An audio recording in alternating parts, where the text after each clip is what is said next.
विदर्भामध्ये सहन करण्याची ताकद खूप आहे, याचा अनुभव आज प्रत्यक्ष मी घेतला. जे सगळं महाराष्ट्राचं झाल्यावर विदर्भ असतं. आज राजश्री छत्रपती शाहू महाराजांची जयंती. या वर्षीची जयंतीकडे मी बघतो त्यावेळेला या वर्षीचं वातावरण जरा वेगळंच आहे. महाराजांनी आरक्षण दिलेला तिथून हा प्रवास आता या वर्गीकरणापर्यंत आणि उपवर्गीकरणापर्यंत आले. आता तो विषय तर एवढा अवघड आहे की त्यात घुसायलाच नको असं वाटते. घुसलो तर बाहेर पडता येत नाही.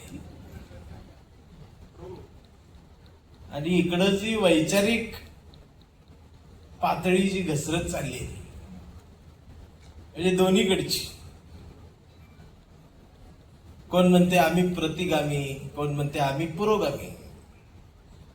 खरं सांगू का, सध्या प्रतिगामी बी काही दिसत नाहीत आणि पुरोगामी बी दिसत नाही. जे दिसत आहे ते हंगामी आहेत. ओरिजिनल फार कमी आहेत, सगळे हंगामी आहेत. आणि असं बोलले मला मारते. आज विषय आहे कवितेचा, त्यामुळे मी कवितेवर बोलणार आहे. विद्रोही कविता ती जर तिची भावकी सोडून बाहेर पडली तर ती अनेक दिव्यांची वात पेटवत जाते. त्याचा अनुभव आज मी घेत आहे. प्रत्येकाला मानवता हवी आहे. आणि कविता ही काय एकाच कोणाची मक्तेदारी नसते. प्रतिभा ही झोपडीतच जन्माला येते, तिथंच तिला पंख फुटतात. वेदनेचं गाणं गात गात ती आकाशाला गवसणी घालायला सुरुवात करते. पण कवी कितीही मोठा झाला आणि त्या कवीनं किती जाती धर्माच्या पलीकडची कविता लिहिली तरी प्रत्येक वेळेला त्या कवीची जात मात्र शोधली जाते. ते याच देशात. एवढंच काय, आमचा एखादा अधिकारी जरी झाला, त्याला पोस्टिंग मिळालं तर तो त्या खुर्चीवर पोहोचायच्या आधी त्याची जात पोहोचलेली असते. कोणत्या जातीचा अधिकारी येणार आहे त्याच जातीचा शिपाई तिथे नेमणूक केला जातो.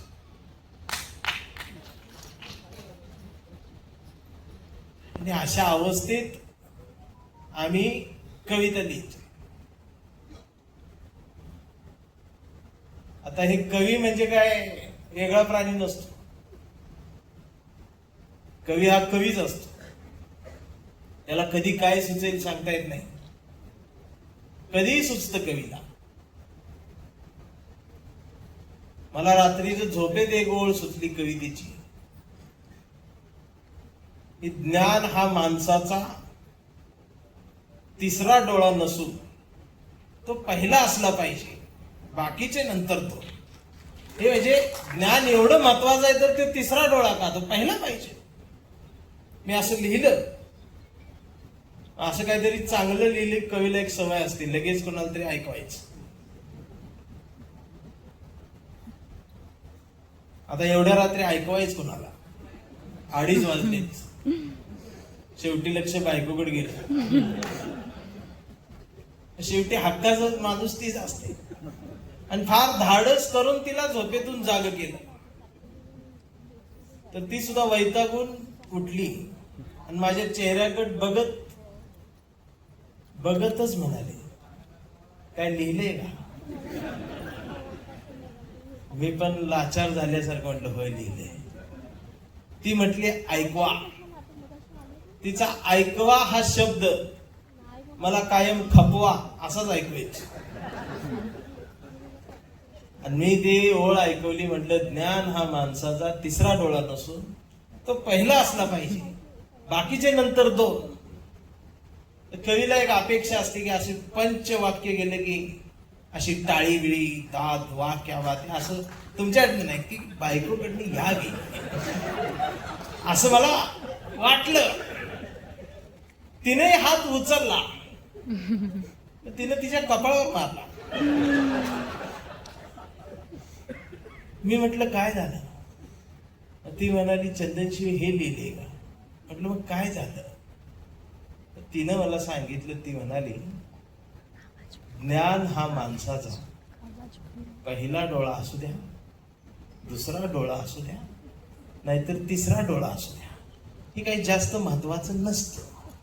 तो कायम उघडा असला. उघड्या डोळ्याची कविता. ह्या कविता म्हणत मी बोंबलं दिंडायला. विद्रोही म्हणजे खरं बोलणं, सत्य बोलणं, आणि खरं बोललं की मारत्या.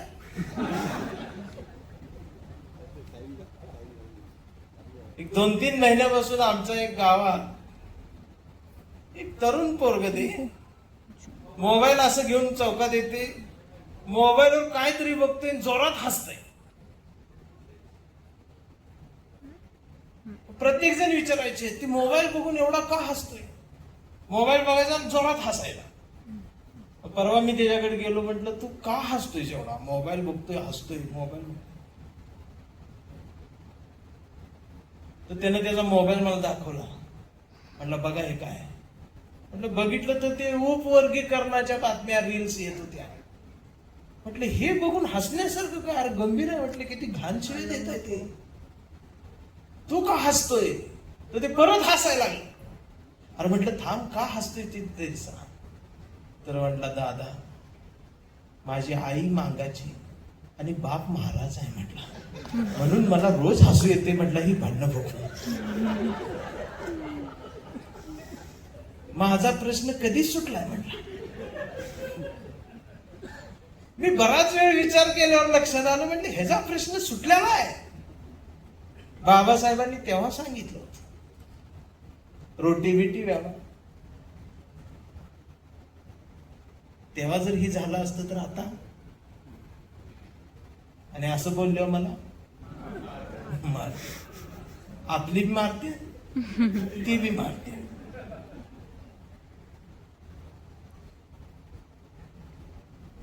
म्हणून कवितेनं जाग पाहिजे. माझी कविता विद्रोही आहे पण ती कट्टर नाही. माझा विचार पुरोगामी आहे पण तो कट्टर नाही. काळानुसार बदलत आलेली कविता ती प्रहार करेल पण माणसातल्या विकृतीला मारेल, माणूसपणाला इजा होऊ देणार नाही. ती माझी कविता.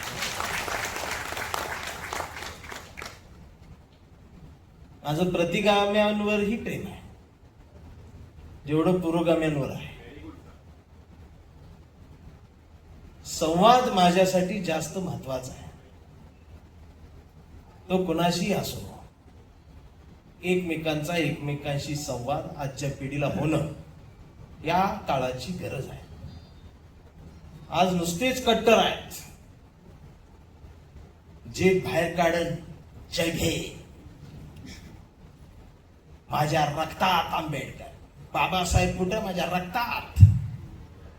मग मी म्हणत असतो रक्तात तांबड्या पेशी, पांढऱ्या पेशी, O positive, A B negative, आणि जास्त पेढे मलई खाल्ली असली तर शुगर सापडते रक्तात.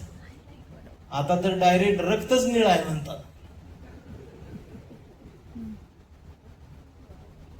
ही कट्टरता बाबासाहेबांकडे उघड्या डोळ्याने बघण्याची गरज असताना आम्ही तर आवळूनच धरले. म्हणजे बाबासाहेबांवर दुसरं कोणी हक्क दाखवायचाच नाही. आंबेडकरवादी प्रत्येक धर्मात प्रत्येक जातीत आहेत. हे फक्त आमचं गुण बघून ती जवळ येतात. त्यांचा पण एक गुंतका आहे ना. आज मातंग समाजाच्या आंबेडकरवाद्याचं दुःख काय आहे ते मला विचारा ना. आज एक तर घरची भावकी जगू देईना आणि ह्यो त्याला चौकात थांबू देईना. अशा टायमाला ज्याला आधार देता येतो ना, तो असतो खरा धम्माचं बोट धरून निघालेला आंबेडकरवादी. हा संवाद आहे, हा सगळ्यांशी सुरू पाहिजे असणारा संवाद. देश स्वातंत्र्य व्हायच्या आधी या देशावर इंग्रजांचं सरकार होतं. देश स्वातंत्र्य झाला मग काँग्रेसचं सरकार आलं. मग काँग्रेसचं सरकार गेलं, पुलोचं सरकार आलं, मग भाजपचं सरकार आलं, मग युतीचं सरकार आलं, मग आघाडीचं सरकार आलं, परत काँग्रेसचं आलं, महाराष्ट्रात महाविकास आघाडीचं आलं, महायुतीचं आलं, मोदी सरकार आलं, वाजपेयी सरकार आलं, नेहरू सरकार आलं. आमचं चाललंय तसंच. मला प्रश्न पडतो, भारतीयांचं सरकार कधी आलं? आमचं सरकार कधी आलं? कष्टकऱ्यांचं सरकार कधी आलं? या सरकारची नावं सुद्धा अशी देतात. भारतीयांचं सरकार कुठं आहे? आणि असं बोलल्यावर आम्हाला मराठी.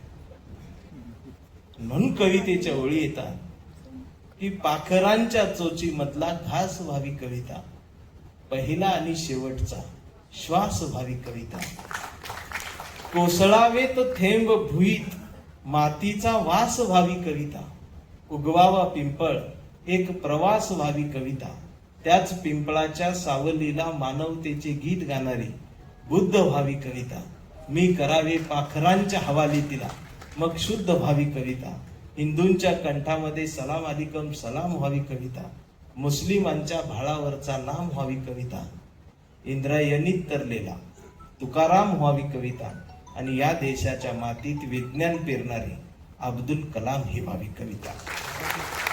या कवितेची आज गरज असताना हल्लीच्या काळात हा प्रवासही काही सोपा राहिलेला नाही. भारतीय म्हणून जगणं, प्रत्येक जातीची कट्टरता एवढी वाढली की प्रत्येक जातच एकटी पडलेली आहे. आज शाहू महाराजांच्या जयंतीच्या कार्यक्रमा दिवशीच जात निघालेली आहे. मगाशी आई कशा जयंत्या साजऱ्या करतो?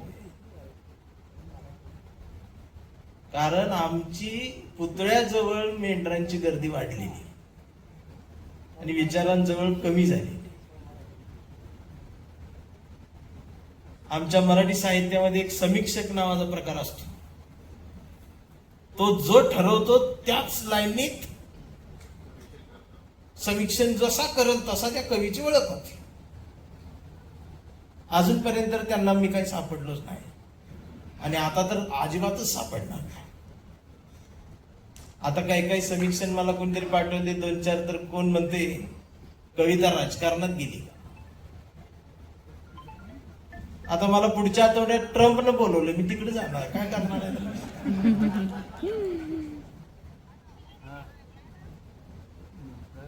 मला जिथं बोलवलं जाईल मी तिथं जाणार. मी राजकारणात नाही जाणार, माझी कविता राजकारणात जाणार. मी राजकारणात जवळ जाणार. स्टेज कुठलंही असो, म्हणजे बाटली कुठलीही असो, औषध माझं. मग ती इंजेक्शन न द्यायचं का सलाईन न द्यायचं हे मी ठरवीन. आणि असं बोललं मला लिहून ना. पहिले त्यांचे समीक्षक मारत होते, आता आमचे बी समीक्षक मारतात. तरी एक प्रश्न विचारला जातो, चंदन शिवे एवढं आक्रमक का? एवढं तुम्ही याच्यामध्ये काय येता? म्हणजे कॉलर धरायची भाषा काय येते? त्यांना मी एक उदाहरण देत असतो. मी लहान होतो 7वीच्या वर्गात, तेव्हा माझ्या वर्गात एक नाना म्हणून विद्यार्थी होता आणि तो नाना आमच्या वर्गात गेल्या 15 वर्षापासून नापास होत होता. त्यावेळेला नापास तर नापास, त्याच वर्गात, पुढे ढकलायची पद्धत नव्हती. नाना 15 वर्ष नापास झाला होता 7वीच्या वर्गात. त्यामुळे त्याची दाढी वाढली होती, मिशा आल्या होत्या. नाना 7.5 फूट उंच होता. पोरं गुडघ्याला, मास्तर कमरेपर्यंत येत होते त्याच्या. नाना धिप्पाड होता. नाना 200 किलोचा नाना असा. त्यात आमच्या सरांनी नियम केला होता, वर्गात विचारलेल्या प्रश्नाचं उत्तर जो विद्यार्थी बरोबर देईल त्यानं उत्तर चुकलेल्यांच्या कानाखाली मारायचे. हा नियम केल्यामुळं आम्ही अभ्यास करायला लागलो. कारण मुलं विचार करायची, सरांचा मार खाल्ल्याला बरा, शेजारच्याचा का खावा, म्हणून आम्ही अभ्यास करायचो. पण नानाला काहीच येत नव्हतं. 15 वर्ष नापास, त्याचा मेंदू चालतच नव्हता. 3 काढलं तर त्याला ओम म्हणायचं. आणि त्याचा परिणाम असा व्हायचा की ज्या विद्यार्थ्याचं उत्तर बरोबर येईल त्या विद्यार्थ्याला एवढा आनंद व्हायचा आणि ते पहिल्यांदा नानाकडेच जायचं. नाना मागं बसलेला असायचा आणि त्याला नानाला मारावं असं वाटायचं. मग नानालाही माहित असायचं ही मारायलाच आलाय. मग नाना उभं राहायचं, मग त्याचा हात काय पोचत नव्हता, मग ते बेंचवर उभं राहून नानाला मारायचं, पण दणका जोरात द्यायचं. नानाला त्रास व्हायचा आणि नाना दररोज मार खायचा. तो वर्गात आला की सकाळचा व्यवस्थित असायचा आणि शाळा सुटली की त्याचे गाल सुजलेले असायचे, डोळे लाल भडक झालेले असायचे, सगळी त्याला मारायची. पण एवढा मार खाणारा नाना शाळा कधीच बुडवत नव्हता.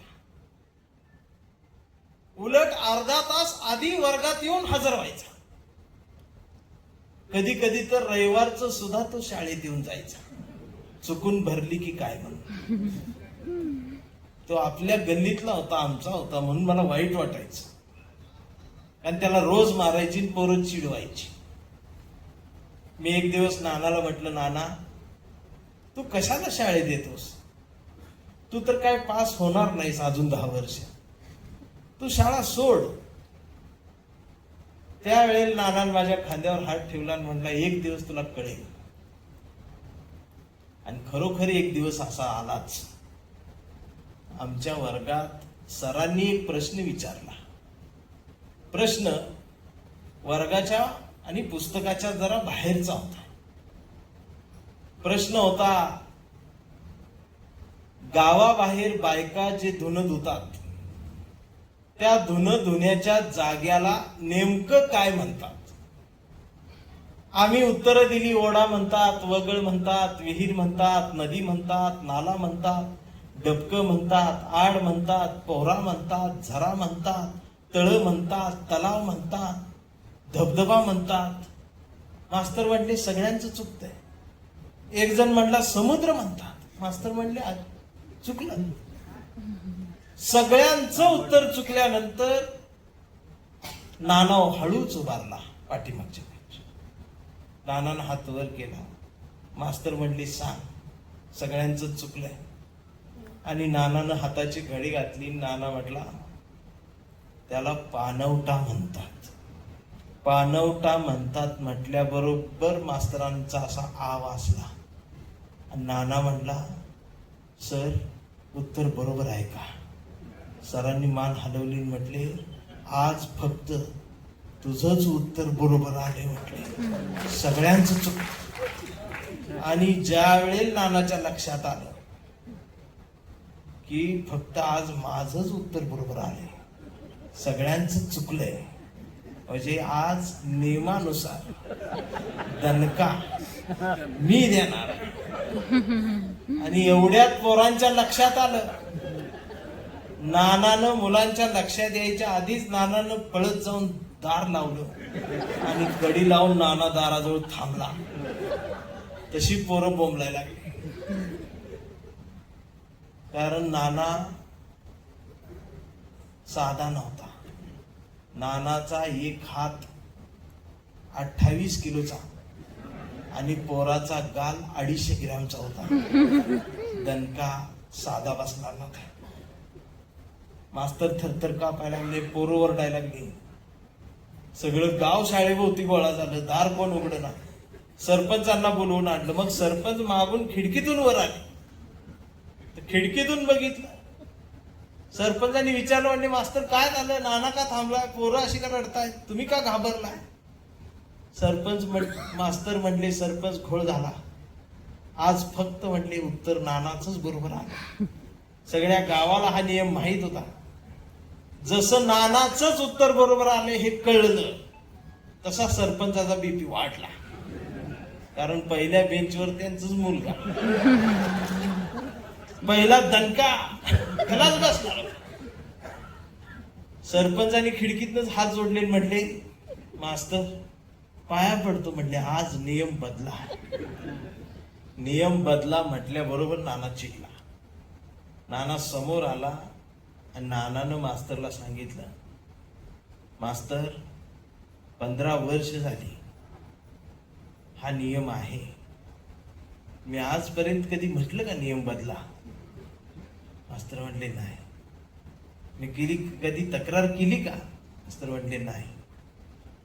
आज जर नियम बदलला तर पहिला दणका तुम्हाला बस. शांत बसलं मास्तर आणि नानानं वर्गावर नजर टाकली. नानाला आठवायला लागलं, मला त्यानं कसं मारलं होतं, मला यानं असं मारलं होतं, यानं कानावर गालावर. नानानं सेव केलं होतं आणि नानानं व्याजासहित परत द्यायला सुरुवात केली. फोडून काढली. सगळा वर्ग ओला झाला. शाळा सुटली. नानानं मला काय मारलं नाही. माझं बी उत्तर कधी कधीच बरोबर येत होतं. त्याचं दप्तर माझ्या हातात दिलं. नाना म्हणाला, हे ठेव, तुला मी शाळा सोडली. आणि मग नानानं मला सांगितलं की तू त्या दिवशी मला विचारलं होतंस की तू शाळा का सोडत नाहीस. तर नानानं उत्तर दिलं. नाना म्हणाला, मी शाळा एवढ्यासाठी सोडत नव्हतो की मला माहित होतं, म्हटला एक ना एक दिवस तरी माझ्या प्रश्नाचं उत्तर बरोबर येईल. त्या दिवसाची वाट बघत मी सहन करतो. आणि हा नाना दुसरा तिसरा कुणीच नाही. हा नाना म्हणजेच आमचा हा बहुजनांचा समाज आहे, जो 5000 पिढ्या या नियमावलीत, या नियमाखाली दडपून जगत आले. आणि हे परत द्यायचे दिवस दणके आमच्या आयुष्यात कुठले मिळाले असतील तर तो दिवस म्हणजे आजचा 26 जूनचा राजश्री शाहूराजा जन्माला आला. तसा दिवस म्हणजे 14 एप्रिल बाबासाहेब जन्माला आले. आणि हा महाराष्ट्र कुणी कितीही काही केलं तरी फुले शाहू आंबेडकरांचाच राहणार आहे. हा लोकशाहीर अण्णाभाऊ साठ्यांचाच राहणार आहे. मगाशी जीवन सर म्हटले तसे ओळख ना पाळगण. पुढचं बघा ना आता कुठं काय जोडायचं हे आम्ही पण एकदा आता ठरवून घेऊया ना. कविता जी येते सुटातून बुटातून कोटातून भरलेल्या पोटातून नाही, ती उपाशी पोटातूनच खरी कविता जन्माला येते. ती मिशीवर पीळ देते, ती मुरदाड असते, ती रानावनातून भटकून येते. याचा अर्थ गॅलरीत बसून लिहिलेली कविता खोटी असते असं नाही. पण आमच्या वेदनेचं गाणं गाणारी कविता जर आम्ही लिहिली तर ती आमच्याच लोकांनी ऐकावी असा हा आमचा हट्ट का. ती कविता सगळ्या जगाला ऐकली पाहिजे हा माझा हट्ट असतो.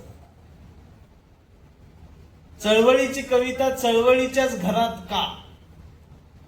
चळवळीची कविता ह्या पूर्ण विश्वाला माहिती झाली पाहिजे.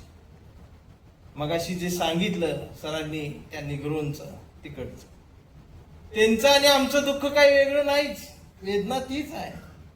आणि आज सुद्धा इंडियाची जी वेदना आहे तीच भारताची सुद्धा वेदना आहे. फक्त ही धर्म आणि जाती खूप कट्टर झाले. ही कट्टरता थांबली पाहिजे आणि संवाद झाला पाहिजे. तो संवादच होत नाही.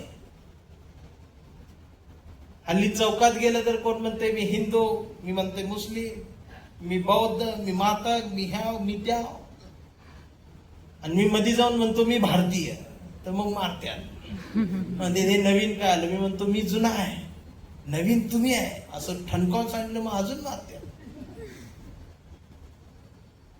म्हणून मग कवितेच्या ओळी लिहाव्याशा वाटतात की सारे धर्म ग्रंथ वाचले, पान चाळताना फक्त एवढीच चूक झाली, बोटाला जिभेवर न्यावं लागलं.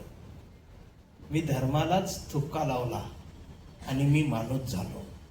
परवा घर रंगवताना रंगांचीच फार भीती वाटली. लोक हरामी, घराचा रंग बघून माणसाची जात ठरवतात. म्हणून मी अख्खं घरच पांढरशुभ्र केलं. मी जातीला चुना लावला आणि मी माणसात आहे. हे माणसात येणं आज गरजेचं आहे ना. ही आमच्या विद्रोहाची जशी कविता झाली तशी आमच्या आतल्या संवेदनेची एक कविता आहे. मला काही पत्रकारांनी विचारलं कवितेची व्याख्या काय तुमच्या मते. मी म्हटलं कवितेची व्याख्या असते का, तर ते म्हणले की आजपर्यंत सगळ्याच कवींनी कवितेची व्याख्या केलेली आहे. म्हटलं कशी कशी आहे, तर म्हटले प्रत्येकाची वेगवेगळी कविता आहे. तुमच्या कवितेची व्याख्या तुम्ही काय करा. मग मला ती कविता सुचली की माझा महिन्याचा पगार होतो तेव्हा माझी बायको तिच्या सुंदर हस्ताक्षरात किराणा मालाची यादी लिहिते. ती यादीच माझ्यासाठी जगातली सर्वात सुंदर कविता असते. आणि त्या सुंदर कवितेची खरी खरी समीक्षा फक्त आणि फक्त तो हरामखोर दुकानदारच करत असतो. तो एक एक शब्द खोडत जातो, पुढे आकडा वाढत जातो आणि कविता तुकड्या तुकड्याने पिशवीत भरत जातो. आयुष्यभर माहित नाही, पण महिनाभर कविता आम्हाला पुरून उरते. महिनाभर कविता आम्हाला पुरून उरते. ही आमच्या जगण्याची, आमच्या जगण्याच्या कवितेचं सामर्थ्य सांगत असताना समोरच्याच्या जगण्याची कविता पुसून टाकली जाऊ नये याचीही काळजी घेता आली पाहिजे, तर तो विद्रोही कवी असतो. विद्रोह म्हणजे काय, मारायला गेल्याला. विद्रोह म्हणजे काय, सगळं संपवायला गेलेला. विद्रोह म्हणजे नव्यानं पेरणी करणारा आणि नवनिर्मिती करणाऱ्याला विद्रोही म्हणतात. काळानुसार विद्रोहाची व्याख्या, विद्रोही कविता व्याख्या तीच आहे, कविता बदलत आली. त्यावेळेला नामदेव ढसाळांची कविता आक्रोश करत आली आणि त्या काळाची ती गरज होती. कारण त्या काळात नामदेव ढसाळनं घातलेली शिवी ही त्या काळातल्या वंचितांसाठी ओवीच होती. आणि त्यावेळेला बहिऱ्या झालेल्या कानांना या शिवीशिवाय ती कान उघडे होणार नव्हते. त्यानंतर मग सुर्व्यांची एक कविता आली. सुर्व्यांच्या कवितेत सुरुवातीला सुर्वे मला असे वाटतात की सारस्वतानो माफ करा, मी एक गुन्हा करणार आहे. म्हणजे आधी माफी मागतात आणि मग गुन्हा करतात. मग हा गनिमी कावा खेळताना दिसतात. ती एक कविता आहे. ते तशी अनेक कविता, वेगवेगळ्या प्रकारच्या कविता त्या येत राहिलेल्या आहेत. पण विद्रोहाची कविता हे एक वेगळं अंग आहे. ती कुठंही गेली, चौकात जरी ती विद्रोहाची कविता उभी राहिली तरी विद्रोहाची कविता लक्ष्मीपासून कायम वंचित राहत आलेली आहे. ती सजलेल्या स्टेज पासून कायम तिला वंचित ठेवलं गेलेलं आहे. कारण ती आक्रोश करत येते. मग मला प्रश्न पडतो, कुठवर विद्रोही कवी शबनम अडकावून असा एसटीने येणार आणि मग त्याची कविता ऐकायला आमचाच कवी असणार. मग एक कवीची कविता झाली, तो कवी कविता म्हणते, त्याची ट्रॉफी घेऊन ती इकडे निघून जाते, दुसरी तोंडाडच बघते. ते म्हणते आमचं पण ऐका की. नाही ऐकत. आणि ही साहित्यिक चळवळ तेवढ्याच चौकटीत अडकून पडत चालली की ही भीती वाटायला लागलेली आहे. आणि याच्यामुळं नको ती मेंढरं वाढतायत. शहाणपणच नाही. तुम्ही बघा त्या सोशल मीडियावर आई बहिणीवरून शिवाय यंग जनरेशनच्या. कारण घरातलं आमच्यात जातं गेलं, पण ते नुसतं जातं गेलं नाही, तर त्या जात्यासोबत ओव्या गेल्या. जात्यासोबत ओव्या गेल्या म्हणजे एक कविता गेली. पण आजही कविता आणि संस्कृतीचा पदर जर कोणी सांभाळला असेल, तो विद्रोही साहित्यानं सांभाळलेला आहे, तो आंबेडकरी साहित्यानंच सांभाळलेला आहे, तो दलित साहित्यानंच सांभाळलेला आहे. तो पदर अजून ढळू दिलेला नाही. आणि शहाणपणाचा धडा हा दलित वस्त्यांमध्ये जास्त प्रमाणात गिरवू लागला आहे. आणि फेक अकाउंटनं देशपांडे आई बहिणीवर शिव्या देऊ लागलाय. ही आजची परिस्थिती आहे. वैचारिक शहाणपण आणि शहाणपणाची होत असणारी घसरण आजच्या काळात फार गरजेची आहे. म्हणून कविता ही आक्रोश जरी करत आली तरी ती कुरवाळत आली पाहिजे, ती गोंजारात आली पाहिजे, माणूस पण जोपासत आली पाहिजे. कवीनं तुकारामाच्या मांडीवर बसून लिहिलं पाहिजे आणि ऐकणाऱ्यानं वाचणाऱ्यानं रायगडाच्या पायरीवर बसून ऐकलं पाहिजे. आणि ऐकून झाल्यानंतर चौदार तळ्याच्या काठावर फिरत फिरत भिडेवाड्याच्या वर्गात जाऊन फळ्यावर गिरवलेले अक्षर वाचून पुन्हा एकदा शहाणं होता आलं पाहिजे. हा आमच्या आजच्या कवितेचा प्रवास असला पाहिजे. नात्यांची कविता, मातीची कविता, प्रेमाची कविता, हळव्या कविता, या सगळ्या होत आला. आता पाऊस पडायला लागलाय 2 दिवस. आता पावसाच्या कविता, आता सगळ्या फेसबुकवर कविताच कविता, व्हॉट्सअपवर बी कविता कविता. म्हणजे रस्त्याने जाताना एखाद्याला धक्का लागला तर तो कवी असू शकतो, एवढे कवी वाढतात.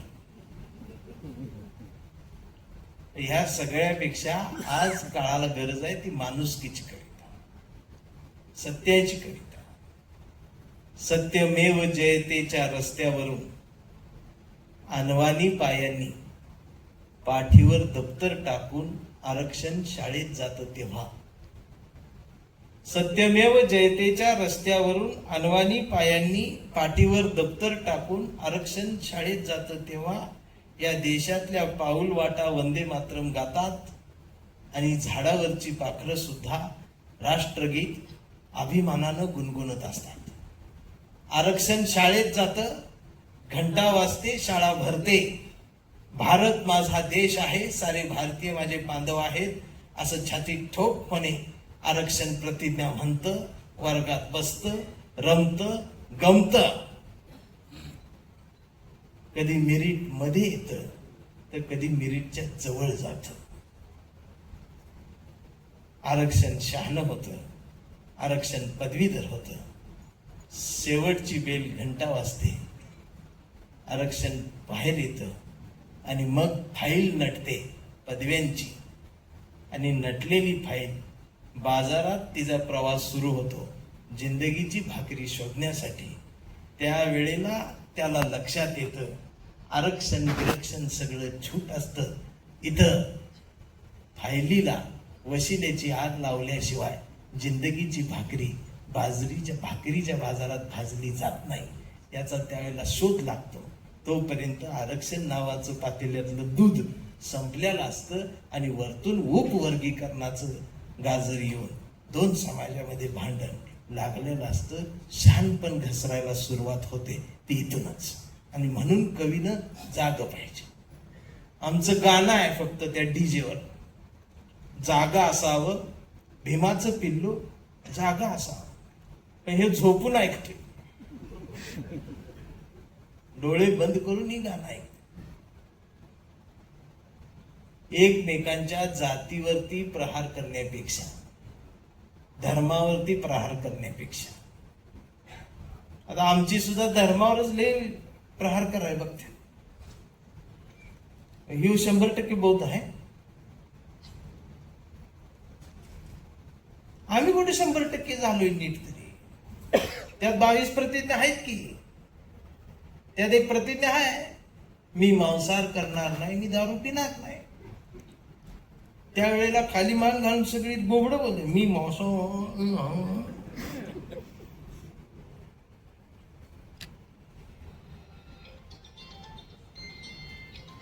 ह्यातनं आम्ही तरी बाहेर कुठं पडतो. म्हणून माणूस पण गिरवलं पाहिजे. विद्रोहाची कविता ही खरं बोलण्यामुळेच येते. मला माहिती आहे इथं बी मारत्यात तिकडे बी मारत्यात, पण कविता जिवंत राहते. मारत्यात म्हणजे काय खरोखर मारत्यात असं नाही. मला कोण हात लावणार आहे? मी बी वाटच बघतोय कधीतरी मारा मला बी.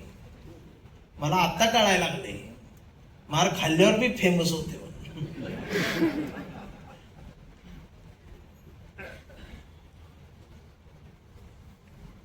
कविता ही काय चीज असते, ती कवीच्या आयुष्याची झीज असते. आणि आज भारतीय म्हणून जगताना त्रास आहे.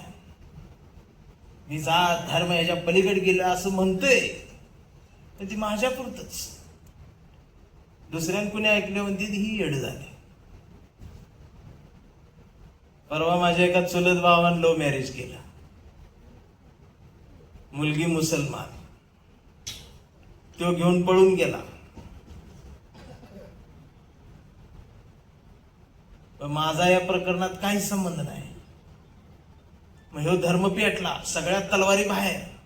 रात्री 1:30 वाजता 150 लोक मुसलमान. तो काय घरी सापडला नाही. मग त्यांनी धरला मलाच. मेन कार्यकर्ता हा आहे म्हटले. आणि रात्री 1:30 वाजता दार वाजवतायत. बायको म्हटली दार उघडू नका. मी म्हटलं अगं नवीन बांधलंय, म्हटलं ते तोडतील. म्हणून मी हळूच दार उघडलं आणि लाईट लावली. लाईट एवढ्यासाठी लावली, त्यांना मी अंधारात दिसला. जसा मी दिसलो तशी ह्या खांद्यावर एक तलवार, ह्या खांद्यावर एक तलवार, पोटावर एक तलवार, मागणं जाऊन पाठीला एकाला लावली. म्हणजे हे कुठं आलं? तेवढे ते म्हणाले, तुम्हारा भाई हमारी लड़की को लेके गया. आता मला खरं बोलायची सवय, मी लगेच म्हटलं हमारा भाई लड़की को लेके गया ये ठीक है, लड़की भी गई ये भी बोलो. असं म्हटलं होती, चिडलं. परत तलवार म्हटलं ऐसा नहीं चलेगा. म्हटलं कैसा चलेगा वो बोलो. अभी रहना तो म्हटलं दोनों भी अच्छे पढ़े लिखे, वो नर्स है डॉक्टर है, एक हॉस्पिटल हो गएगा, अच्छा रहेगा, काय को टेन्शन नाही. असं म्हटलं होते, चिडलो. नहीं चलेगा. म्हटलं कैसा चलेगा वो तो बोलो. आणि म्हटलं आता मराठीत बोल, माझी हिंदी संपली म्हटलं. असं म्हणले होते, पण म्हणले माझी पण हिंदी संपली म्हटले. म्हणजे आम्ही त्याला मारून टाकणार. म्हटलं नको मारू, जिवंत ठेवायला काय करताय? एक जण म्हटला एक पर्याय आहे. म्हटलं काय? त्याला मुसलमान व्हायला सांग. मग ती सगळी एकटक माझ्याकडे बघायला लागली. मग माझ्या लक्षात आलं, म्हटले जन्माला येतानाच अवघड होऊन आले. त्याच्या डोक्यात दुसरं काही राहिलंच नाही. यानं दर्या, डोंगर, नद्या, बर्फ, पाऊस यानं आयुष्यात बघितलाच नाही. यानं फक्त धर्मच. परत ते जोरात म्हटले त्याला मुसलमान व्हायला सांग. आणि मी एका सेकंदात उत्तर दिलं, जगणं सोपं केलं. म्हटलं तोच का? मी बी होतो म्हटलं. ते माझ्या एकटक बघायला. म्हटलं मीच का? आजपासून आमच्या घरातली सगळी मुसलमान, काय असेल ती प्रोसेस घ्या म्हटलं पूर्ण करून. उद्यापासून नमाज पडायला येतो म्हटलं आम्ही. आणि चंदन शिवे आमचं आडनाव आहे म्हटलं, ती बी बदला, वैताग आलाय म्हटलं मला. पण तिकडं तर म्हटलं इकडं उच्च असं शेर खान, पठाण, शेख, नवाब असलं करा म्हटलं आम्हाला. नाही परत तांबोळीन मकानदार करून पुन्हा बांगड्या तिकडे ही करायला असं तिथं तरी उच्च करा रे म्हटलं. त्याला मला कसं मारावं हीच कळना. ती तलवार गळून पडली, ती चहा प्यायला बसली. बायकोन चहा ठेवला, ती चहा दूध ओतायला गेली. तिला म्हणलं थांब, दूध नको होतो. ती म्हणली का? म्हणलं आण काळा चहा. आता म्हटलं भावकीला चहा काळाच. आणि उद्यापासून म्हटलं तू बायको नाही. ती म्हणली मग बेगम.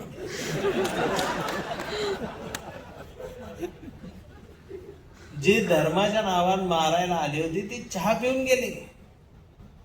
4 दिवस संपले. आणि माझा दुसरा एक चुलत भाऊ सकाळी सकाळी दारात. म्हटलं आज इकडे कसा काय? मला म्हटला दादा एक काम आहे. म्हटलं बोल.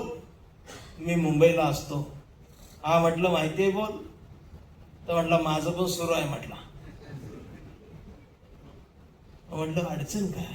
म्हटलं लग्न करायचं आहे. म्हटलं करायचं आहे पण तुला प्रॉब्लेम काय? तर म्हटलं मुलगी ख्रिश्चन आहे म्हटलं. म्हटलं लईच प्रॉब्लेम झाला तर आपण ख्रिश्चन.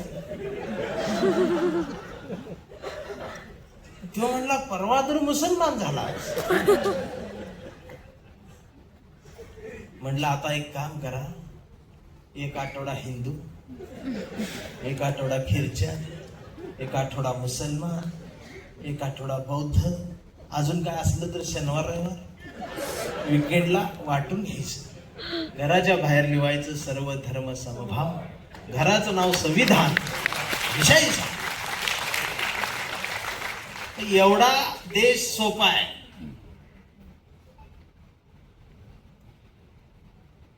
पण आम्ही किती अवघड केलाय. आणि असं बोललो मला म्हणून संविधानाची कविता येते. मी पहिल्यांदा ते दारात आले, त्यांनी हातात गीता दिली, म्हणाले हे वाच आमचा हो आमच्यात ये. पण मला भूक लागली होती, मागावं वाटलं पोटासाठी 2 घास. मागता आलं नाही, बाजूला आई उभी होती. दुसऱ्यांदा दुसरे आले, त्यांनी हातात कुराण दिलं, म्हणाले हे वाच आमचा हो आमच्यात ये. पण मला भूक लागली होती, मागावं वाटलं पोटासाठी 2 घास. मागता आलं नाही, बाजूला आई उभी होती. तिसऱ्यांदा तिसरे आले, त्यांनी हातात बायबल दिलं, म्हणाले हे वाच आमचा हो आमच्यात ये. पण मला भूक लागली होती, मागावं वाटलं पोटासाठी 2 घास. मागता आलं नाही, बाजूला आई उभी होती. साऱ्याच धर्मांचे धर्म प्रसारक येऊन गेले, त्यांचे त्यांचे धर्मग्रंथ देऊन गेले. तेव्हा या धर्मग्रंथांच्या नुसत्या ओझ्यांनीच कंबर वाकली माझी. तेव्हा भुकेनं खोल गेलेल्या डोळ्यात आईनं बघितलं आणि तिनं आणलं 2 भाकरीचं पीठ शेजाऱ्याकडून मागून.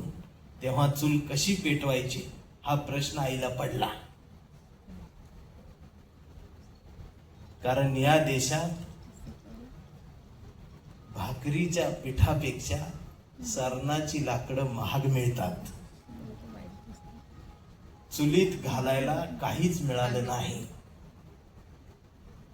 आणि शेवटी तिनं सारेच धर्मग्रंथ घातले चुलीत आणि काडी लावली. धर्मग्रंथ पेटले, चूल पेटली आणि तवा ठेवला. तापलेल्या तव्यावर आईनं 2 भाकरी भाजून दिल्या. पोट भर जेवलो तेव्हा लक्षात आलं, या धर्मप्रसारकांना माझी भूक कळली नाही, पण या धर्मग्रंथांनी स्वतः जळून माझी भूक भागवली. म्हणून हे धर्मग्रंथच माझ्यासाठी श्रेष्ठ. पोटभर जेवलो आणि पोटभर जेवण झाल्यानंतर आईने एक जपून ठेवलेलं पुस्तक मांडीवर दिलं आणि म्हणाली बाळा एवढं वाचून बघ. माझं लक्ष पुस्तकावर गेलं. पुस्तकावर लिहिलं होतं भारताचे संविधान. पण मला प्रश्न पडला, आई अडाणी, तिला लिहिता वाचता येत नाही, सगळी पुस्तकं चुलीत घातली, हेच का जपून ठेवलं? मी आईला विचारलं, म्हटलं आई सगळी पुस्तकं चुलीत घातलीस, हे का नाही घातलंस? याच्यावर पण एखादी भाकरी भाजली असती. तर आई म्हणाली, काय नाही रे बाळा, काल हे बी पुस्तक मी चुलीत घालून बघितलं, पण बाळा याला आग लागलीच नाही.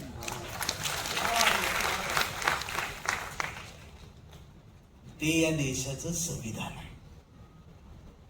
संविधानाच्या बद्दल याला संपवण्याची भाषा जर कोण करत असेल तर त्यावेळेला हा विद्रोही नितीन चंदन शिळे. काय विद्रोह करू शकतो आम्ही हे त्यांना सांगून देऊ. त्या देशाच्या लोकशाहीला आणि संविधानाला धक्का लावायचा नाही. तुम्हाला काय करायचं ते करा, फोडा तोडा, राजकारण करा, सत्ता करा, काय करायचं ते करा. अजून 4 मंदिरे बांधा, आम्ही काही म्हणणार नाही. अजून जास्त अंधभक्त वाढवायचे आहेत, वाढवा, आम्ही काही म्हणणार नाही. पण भारताची लोकशाही आणि या देशाचं संविधान याला जर धक्का कोणी लावला तर मग मी सुद्धा कविता लिहून काय करू? मी बी पेन बंद आणि हत्यार घेतल्याशिवाय पर्यायच नाही. या देशात संविधान आहे ही तुमचं नशीब. जे संपवायची भाषा करतायत त्यांना मी सांगतो, हे संविधान आहे म्हणून तुम्ही सुरक्षित आहात. संविधानाला तुम्ही जर हात घातला आणि जर संविधानात संपवायची भाषा केली आणि जर 2 तास जरी संविधान तुम्ही बंद केलं तरी एवढं सुद्धा हाडूक तुमचं इथं या देशात राहू देणार नाही आम्ही. ही भूमिका, धाडसाची भूमिका आज पॅन्थर घेणं गरजेचं आहे. आणि मग या प्रवासात जे जे जवळचे वाटतायत त्या सर्वांना सोबत घेऊन कवितेच्या सोबत राजकारणात बी कविता गेली पाहिजे, समाजकारणात राजकारण आले पाहिजे. आम्ही वेगवेगळ्या गोष्टी का ठेवतोय हेच आम्हाला कळत. प्रेमाची संवादाची भाषा बोलून सुद्धा जर कळत नसेल तर याकडे आम्ही बघितलं पाहिजे. पण मला नाही वाटत की हत्यार आणि कुठलं शस्त्र घ्यायची गरज या देशात कुणाला पडेल. कारण कितीही कुणी काही केलं तरी हा देश बुद्धाचा आहे यावरती आमचा विश्वास आहे. कविता जगवते, कविता मोठं करते. माणसावर प्रेम करणारी ती कविता असावी म्हणून कवितेच्या ओळी आहेत की अरे यावं त्या चार्ली चॅप्लिननं माझ्याकडं, धरावा त्याच्या हसऱ्या दुःखाचा कागद माझ्या समोर आणि म्हणावं मला नितीन, लिहिना माझ्या मुक्यात जगण्याची एखादी बोलकी कविता. तू माणसांवर प्रेम करणारा कवी आहेस. मी उचलावं पेन तेवढ्यात हिटलरने तिथे यावं. हिटलरने म्हणावं मला नितीन, घे ना माझं रक्त, त्या रक्तानं लिहिना कविता जर्मनीच्या साम्राज्यवादावर आणि मी कोंडून मारलेल्या श्वासांवर. तुझी माणुसकीची कविता वाचून मला कदाचित ते माफ करतील मित्रा.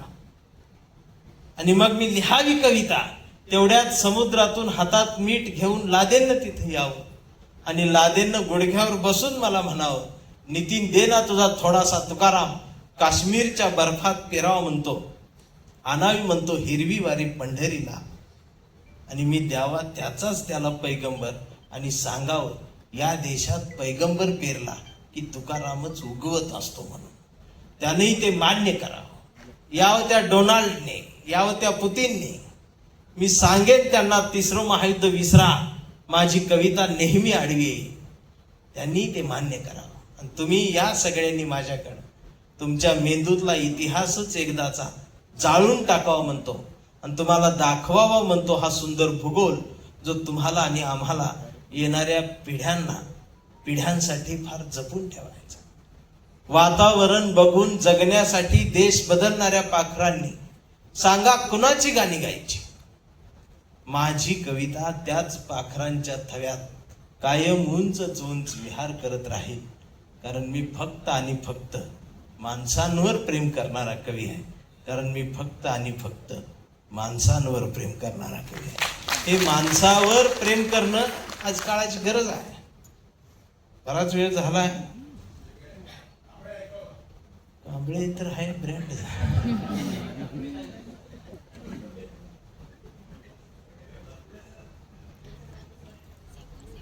कांबळे म्हणजे आज ब्रँड. त्याच्या आधी एक तमाशा नावाची आज कविता तुम्हाला ऐकू, ज्यात विद्रोह आहे तमाशा कलावंताची. मस्तावलेल्या नजरांना नजर भिडते अंधारात. मस्तावलेल्या नजरांना नजर भिडते अंधारात.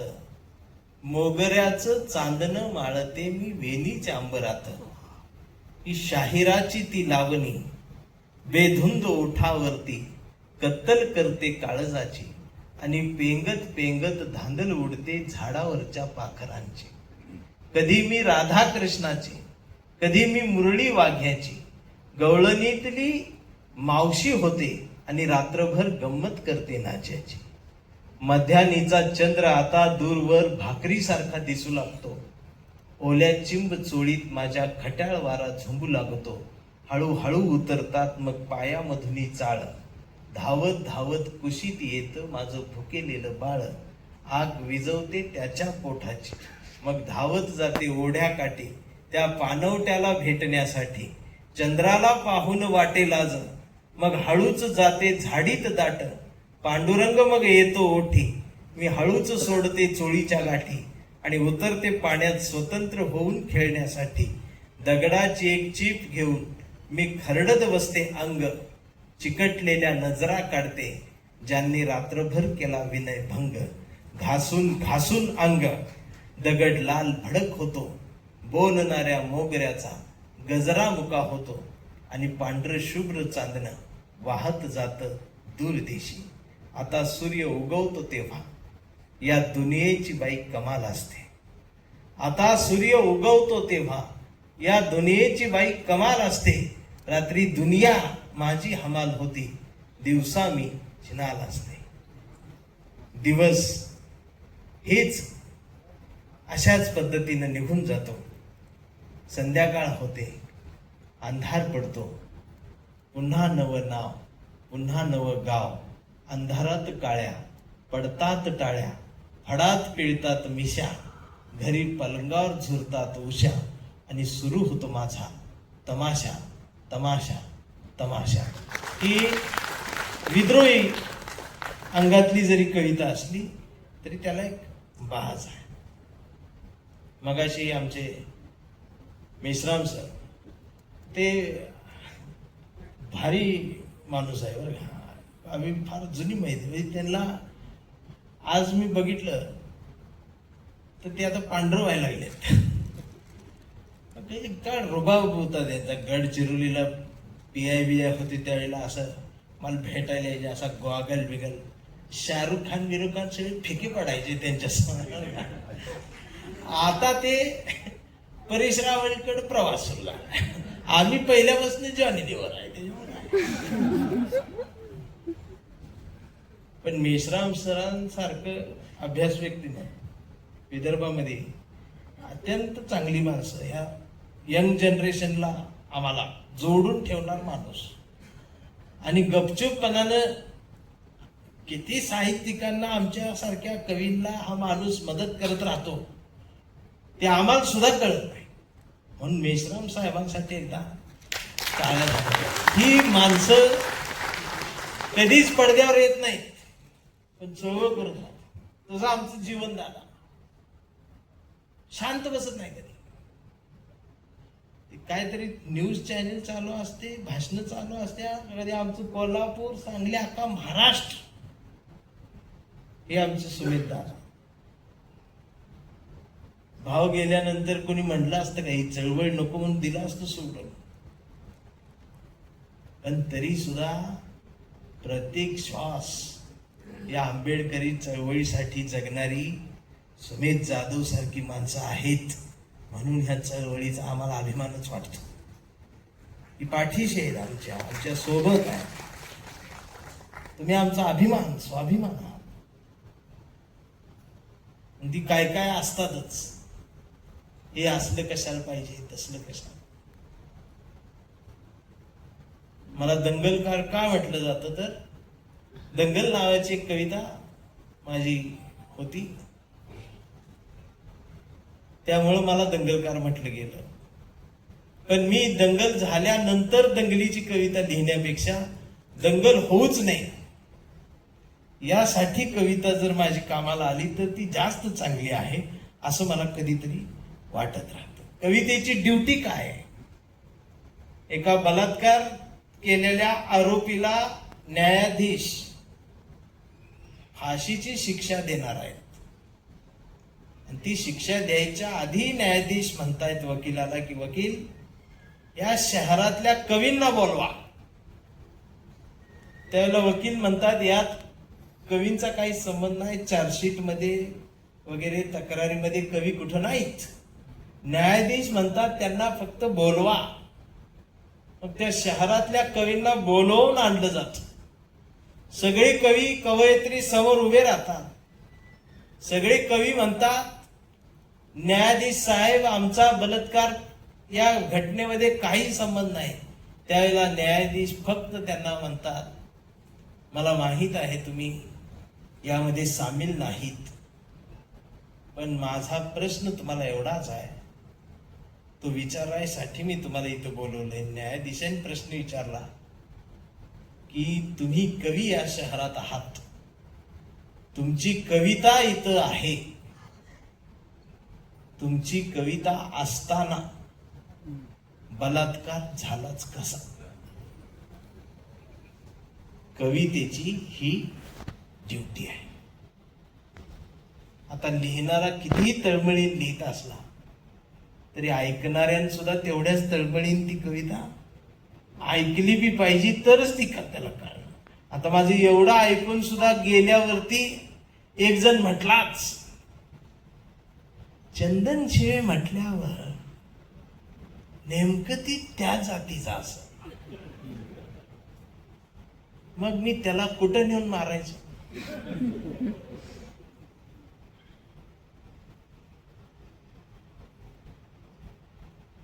ते फेसबुक वरती 10,000 करोड बौद्धांचा ग्रुप आहे.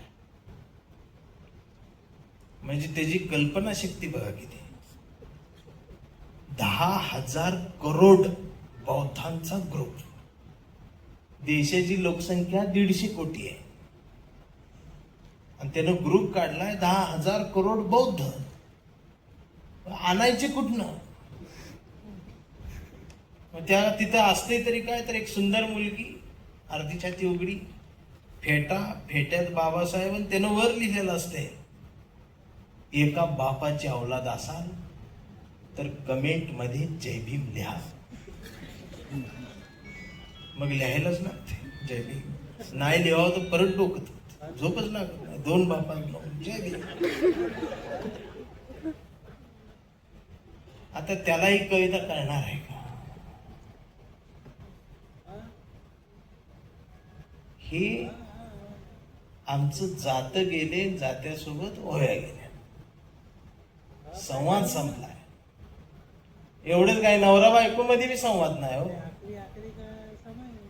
पहिलं आम्ही लहान असताना गल्लीत भांडणं व्हायची, नवरा बायकोला मारायचा, बायको नवऱ्याला मारायची, आणि ते अजून एकत्रित आहेत.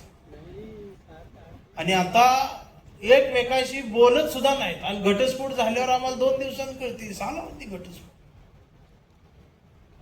संवाद नाही. आणि हा संवाद साधण्याचं काम माझ्या कांबळे करतो. आता कोण कोण म्हणतं की कांबळे आमची कविता आहे, त्यात तुम्ही प्रत्येक स्टेजवर गेल्यावर का बदलता? कांबळे कविता माझी आहे, मी लिहिल्या, मी रोज बदलणार, कारण मला संवाद करायचा आहे. आणि ही जगातली पहिली कविता असेल साहित्यात जी काळानुसार हंगामानुसार बदलत जाणार आहे. ही एक रेकॉर्ड म्हणून मी बघतोय त्याच्या. कांबळेला कुठली जात नाही, कांबळेला कुठला धर्म नाही. कांबळे हा परिवर्तनवादी आहे. कांबळे काय भीमनगर मध्ये जाय असं नाही. हा कांबळे सदाशिव पेठेत पण असू शकतो आणि हा कांबळे इथेही असू शकतो. कांबळे सगळीकडे आहे आणि हे आता मला कळायला लागले, असे कांबळे भरपूर आहेत. आमचा संवादच होत नव्हता आजपर्यंत. ह्यो जर संवाद झाला तर विकृती अशी पळून जाईल. आणि मी खरं सांगतो, कुणी किती काही किती आपटा, प्रतिगामी असो, पुरोगामी असो, डाव्या असो, उजव्या असो, प्रत्येकाच्या हृदयात आणि काळजात भारत अजून जिवंत आहे यावर माझा विश्वास आहे. आणि तो आहे. भारत म्हटल्यावर सगळं थांबतंय. आणि हा कांबळे भारतीय आहे, हा कांबळे परिवर्तनवादी आहे, विज्ञानवादी आहे. त्यामुळे त्याला हा त्रास आहे. त्याची कविता आहे की आमचा कांबळे लय हुशार, कधीच नाही रडला, नुसताच कणला. कांबळे शाळेत गेला. कांबळे शाळेत गेला. मास्तरनं फळ्यावर सरस्वती काढली, पण कांबळेनं पाटीवर सावित्री काढली. पण कांबळे पाटीवर सावित्री काढताना सरस्वती पुसली नाही, ही आधी महत्वाचं आहे. मास्तरनं फळ्यावर सरस्वती काढली, पण कांबळेनं पाटीवर सावित्री काढली. म्हणून चिडून मास्तरनं कांबळेला असा तुडवला, असा तुडवला, असा तुडवला. पण कांबळे बी हुशार, नाही रडला, नुसताच काढला. कांबळे वयात आला, कांबळे विशीत आला, मिशीत आला आणि कांबळे गुलाबी झाला. कांबळे प्रेमात पडला.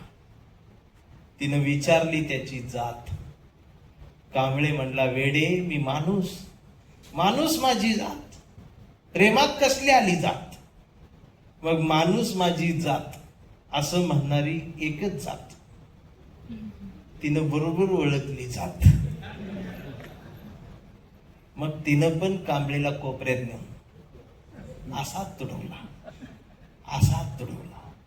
पण कांबळे बी हुशार, नाही रडला, नुसताच काढला. कांबळेचं लग्न ठरलं. घरचे म्हणाले मुहूर्त पहा. कांबळे म्हणला, पटत नाही, फुले वाचा.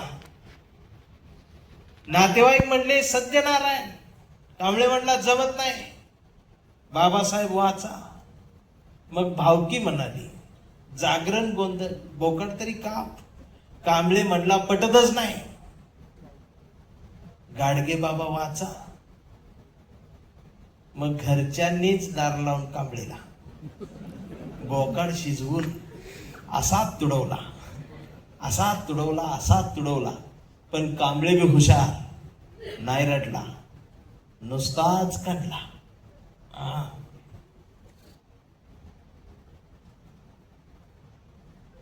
आता कांबळेचा मुलगा मोठा झाला.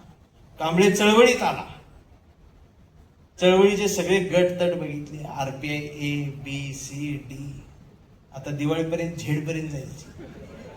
आणि झेड संपले की रोमनांक काढतील, पण गट काढतील. कांबळेला वाईट वाटलं. कांबळे सगळ्यांना वाटला, सगळ्यांनी एकत्रित या, एकत्रित या, एकत्रित या. फुले, शाहू, आंबेडकर, शिवाजी महाराज समजून घ्या, एकत्रित या. हा दिवसभर बोंबलत राहिला. याच्या वैतागानं संध्याकाळी सगळे एकत्रित आले आणि एकत्रित येऊन आपल्याच लोकांनी आपल्याच कांबळेला असा तुडवला, असा तुडवला, असा तुडवला. पण कांबळे हुशार, नाही रडला, नुसताच कांदला. कांबळे जयंती महोत्सव समितीचा अध्यक्ष झाला. विहारात मीटिंग बसली. पोरं म्हणली डीजे, कांबळे म्हणला प्रबोधन. मग पोरांनी डीजे लावून कांबळेला असा तुडवला, असा तुडवला. पण कांबळे नाही रडला, नुसताच कांदला. मी डीजे लावणारी आता मोठी झाली, मोबाईलवर वाया. मुलगा पण त्याचा मोठा झाला. परवा कांबळेच्या मुलानं कांबळेला विचारलं की डॅडा, फुले शाहू आंबेडकर कोण डॅडा? ही संविधान काय भानगड डॅडा? आणि शिवाजी महाराज खरंच जन्माला आले होते डॅडा? आता मात्र कांबळे पेटला. हर म्हटला, गावभर पेरलं आणि घरातच नाही उगवलं. मग त्यानं धान लावून पोरालाच असा तुडवला, असा तुडवला. पण चिरंजीव कांबळे हुशार, तो पण नाही रडला, तो दोनदा काढला करून. मग याच्या लक्षात आलं डीएनए मधनं ही डबल गेलं, विचार पुस्तकातनं जात असत. आणि आता कांबळे वेडा झालाय. व्यवस्थेने त्याला वेड ठरवलं. कांबळे वेड्यासारखं मानवतेच्या घोषणा करतो. कांबळे वेड्यासारखं भारतीय म्हणतो. कांबळे वेड्यासारखं सर्व धर्म समभाव सांगतो. पण कांबळेच्या एका हातात कुठल्या रंगाची चिंधी नाही. कांबळेच्या हातात या देशाचा तिरंगा आणि मांडीवर संविधान उघडून ठेवलंय त्यानं. पण डॉक्टर सुद्धा कांबळेला शॉक देऊन तुडवत आहे. पण कांबळे नाही रडत, तो नुसताच कंतोय करून. हा कांबळे जोपर्यंत जिवंत आहे तोपर्यंत ही विद्रोही कविता जिवंत राहणार आहे. हा कांबळे जोपर्यंत जिवंत आहे तोपर्यंत ही चळवळ, हा देश आणि फुले शाहू आंबेडकर, छत्रपती शिवाजी महाराज यांचे विचार या मातीत अजरामर आहेत, ते कायम राहणार आहेत. आणि हा कांबळे सुद्धा कधीच मारणार नाही, तो कायम थांबणार आहे. नागपूरमध्ये तुम्ही मला उभं केलंय. सतत 8 दिवस झालं प्रवास सुरूच आहे. म्हणून आभार काही न मानता मी एवढंच म्हणेन की आभारांचे भार कशाला, सत्कारांचे हार कशाला, मनात एक घरटं बांधूया. या कवितेच्या घरट्याला दार कशाला, झुळझुळत्या या झऱ्याला आपल्याही शब्दांचं पाणी देत राहूया. मिनमिनत्या या कवितेच्या दिव्याला आपल्याही जगण्याचा उजेड देत राहूया. आणि जोपर्यंत विद्रोही कविता आणि ही चळवळ आपल्या मनाला साथ घालेल त्याला आयुष्यभर आत्ताच प्रतिसाद देत राहूया. मला वाटते पिक्चरचा शेवटचा सीन झाल्यावरती नावावर जाते तशी लोक झालेली. तर कवी सुद्धा असाच पडद्यावर, आमचा विद्रोही कवी असाच पडद्यावर कायम इथनं पुढं झळकत ठेवा. काळाला त्याची गरज आहे. जय भीम, जय भारत.